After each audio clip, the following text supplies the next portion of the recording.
Hi everyone, my name is Kat, writer for librarian, and welcome to a new video. Today I will be sharing my April wrap-up with y'all. April wasn't the best reading month for me, both in terms of quantity and quality. I read 6 books, 3 of which were DNFs, so that's half of what I read. And also, I didn't read them completely, so it wasn't a full 6 books that I read, which I think has 2 reasons. One, March was Realmathon, which I participated in, and I read a lot during Ramadan, like a lot, and I think that coming off of that, I need a bit of a break. I need a bit of a slow, month where I didn't read as much because I did a lot of that in March. And 2, I was just busy. I was traveling for a week at the beginning of April. I was in a play and we performed in the second half of the month, so definitely that took some time away that I would normally spend reading, because most of my reading I do in the evenings, but obviously I was either rehearsals or actually performing. So I think that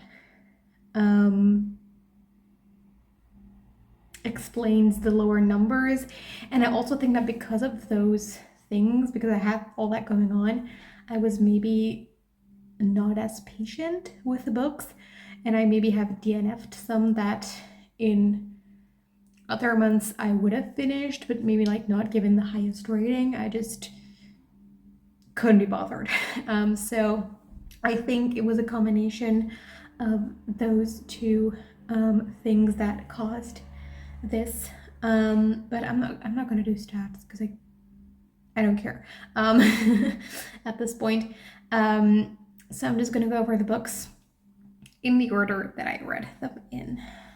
So the first book that I read was Hicks by Jenny Fagan. This is a novella about a woman in the 16th, 17th century, somewhere around there, who is accused of being a witch, and so she's in prison waiting for her trial or her death sentence execution. And she gets visited by someone from the future from her perspective, the present for us, and they have a conversation. It's like a feminist type book, and I went into this not expecting the themes to be subtle, and I was okay with that. I went in it expecting it not to be subtle, and to call the themes in Hex not subtle would be the understatement of the year. It was so preachy, I felt, and so just let's literally tell you what the message of the book is instead of weaving it into a narrative. And I didn't care about any of the characters. It was just it was an essay. It could have been an essay, and that would have been better, because then you would go in expecting it. But I just didn't care. So I DNF'd it a little over halfway through. So yeah, that's unfortunate, but it is Hex by Jenny Fagan. And then I read One for Sorrow by Ian McCulloch and Zoe Zug, which is the first book in the Magpie Society, which is a YA thriller duology set at an elite boarding school. And we follow this girl who is new at the school. But the year before, a girl has drowned. And there are no witnesses, no one knows what happened exactly. So the police says like this was either an accident or suicide, because we don't have any indication otherwise. But then at the first day of school, a podcast drops saying like, this was not an accident, this was like someone murdered her, and I'm gonna find out who did it. And so we have this anonymous podcast, we don't know who's behind it. So we have a mystery there, and then we have the mystery of this girl who died, and then our main character also has some secrets from the past. The thing is, the podcast was the thing that intrigued me the most, and the mystery that was invested in the most. And about halfway through the book, we found out who was behind it. And I was like, oh, because that was what intrigued me much more than like the actual murder. And so after that, I didn't really care anymore. Like, it's not a bad book. I have no hard feelings about this. If this sounds like your thing, like definitely give it a try. I will say I did appreciate that, like, it's sort of dark academia-ish, because boarding school is, and then we call it dark academia. But it didn't rely on like hashtag aesthetic things, or like really forced old-fashioned things in order to make it atmospheric. Like, this school was very high-tech. It was really cool, a few things that they had there, which I thought was a lot more realistic, and I really appreciated that, because that is a bit of a pet peeve of mine with like more dark academia leaning books, that they're just trying so hard with making like the atmosphere and the aesthetic and stuff, and it's just really unrealistic. So I did like that, but ultimately, like, the story,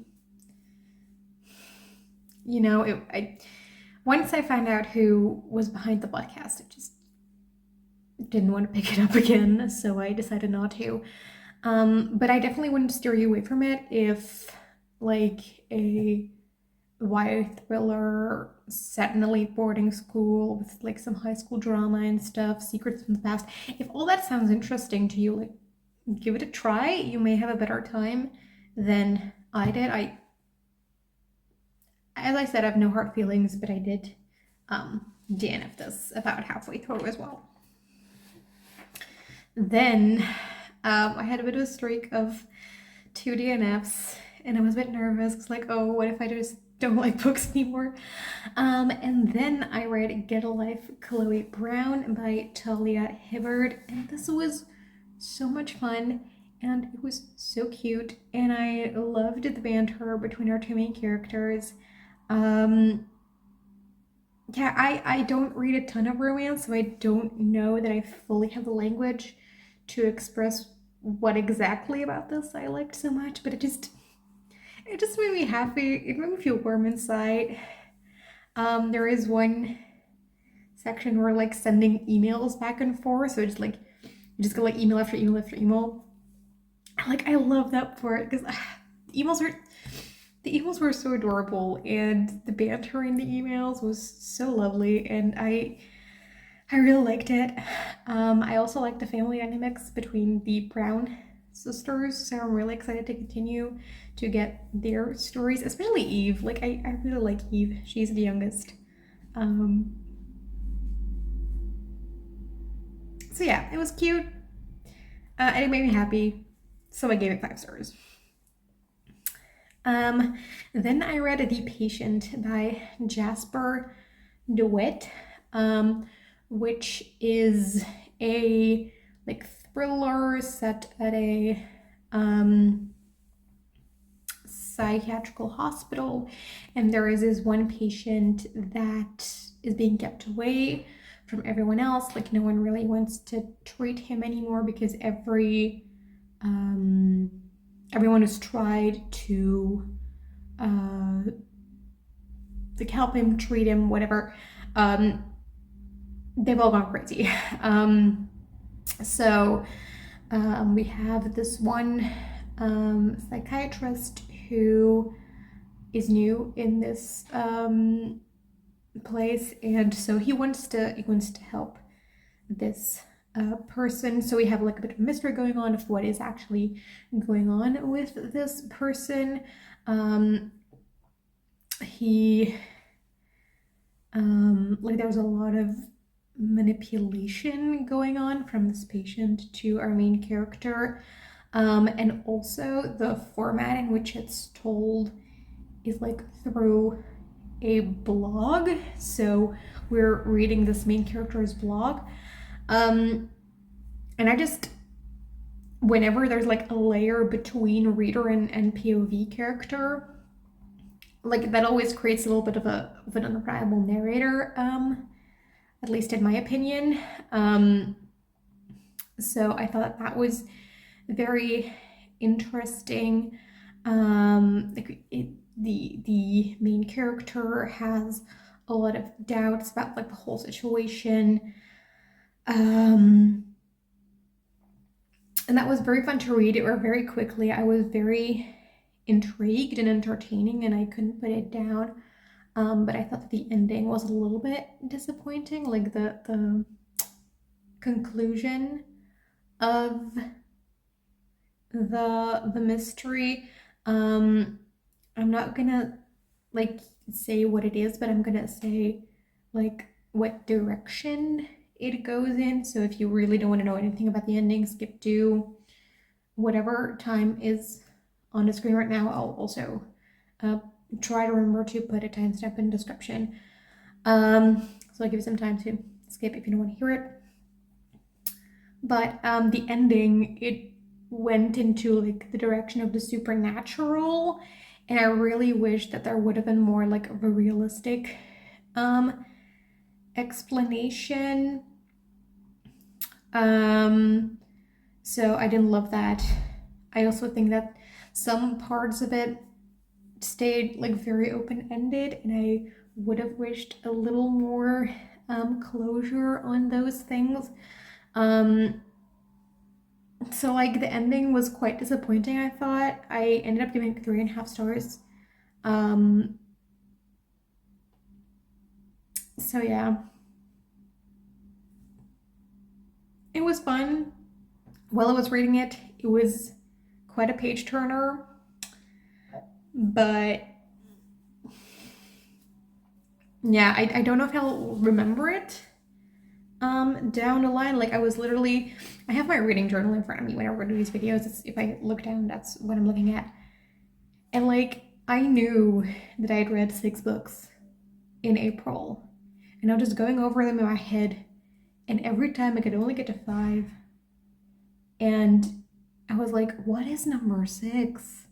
And I really needed to look at my journal where I write something in like right after I finish a book to just remember that I even read this. So it was pretty forgettable, and the ending a bit disappointing. So I gave it 3.5 stars. I enjoyed it while I was reading it. So if it sounds interesting, you might want to give it a try, but it wasn't like, it didn't blow me away by any means. Then I read a comic that is originally written in French. I don't think there's an English translation. I forgot to check, and I forgot to look up what the French title is. I'll put the cover on screen and it'll be on there. But I also usually put like a list of the books in the description, so you can look there as well. But this was the first album in a comic series that sort of dealt with the Trojan War. Like inspired by, but they're not like following like the typical story that we hear. And while I thought that some of the change that they made was very interesting, like they sort of mixed together quite a few stories in Greek mythology that aren't necessarily connected, and sort of created something with that, which I thought was very interesting. And I don't have any problem with like the story itself, but just the way it was told.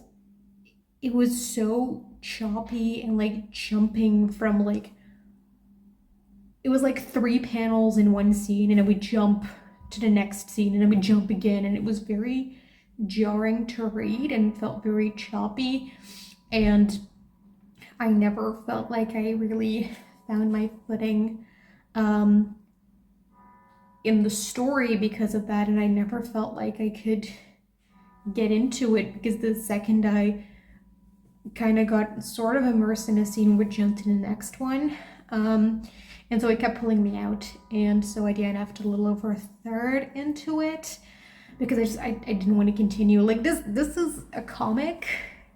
It's 50 pages long, not even, and then like less than 50 comic pages, and I wasn't even willing to finish it. So I guess that says something. And then the final book that I read in April was Throne of Glass by Sarah J. Maas. I tried reading ACOTAR many years ago. I think it was like 2020. Yes, it was 2020 because it was during lockdown.